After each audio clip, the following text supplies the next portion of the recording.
দুশমনের দুশমনি থেকে নিরাপদ থাকার জন্য অত্যন্ত একটি পরীক্ষিত কোরআনিক আমল রয়েছে। এই আমলটি করলে আল্লাহর রহমতে ইনশাল্লাহ কোনো দুশমন, কোনো শত্রু আপনার হিংসা করে বা কোনোভাবে আপনার ইনশাল্লাহ কোনো ক্ষতি করতে পারবে না আল্লাহর রহমতে ইনশাল্লাহ। এটি অত্যন্ত একটি পরীক্ষিত কোরআনিক আমল। আপনারা মোবাইলের স্ক্রিনে দেখতে পাচ্ছেন দুশমনের দুশমনি থেকে নিরাপদ থাকার আমল। এরপর আপনারা যে আয়াতে কারিমটি দেখতে পাচ্ছেন, এই আয়াতে কারিমটি হচ্ছে পবিত্র কোরআনের সূরা ইউসুফের 64 নং আয়াতের শেষের অংশ, যার আরবি উচ্চারণ আমি আপনাদেরকে পাঠ করে শোনাচ্ছি।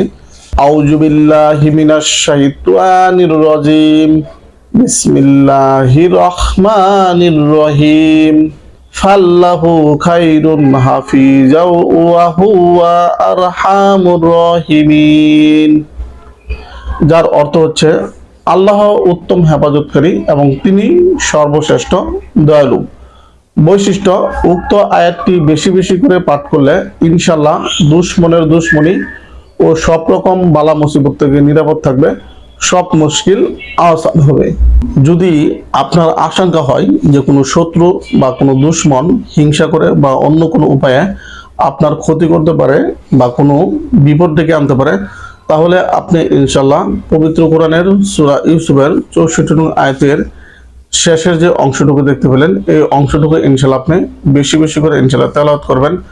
আল্লাহর রহমতে ইনশাল্লাহ সেই শত্রু বা দুশমন হিংসা করে বা কোনো হিংসুক আপনার ইনশাল্লাহ কোনো ক্ষতি করতে পারবে না বা আপনার উপর কোনো বালা মুসিবত ডেকে আনতে পারবে না।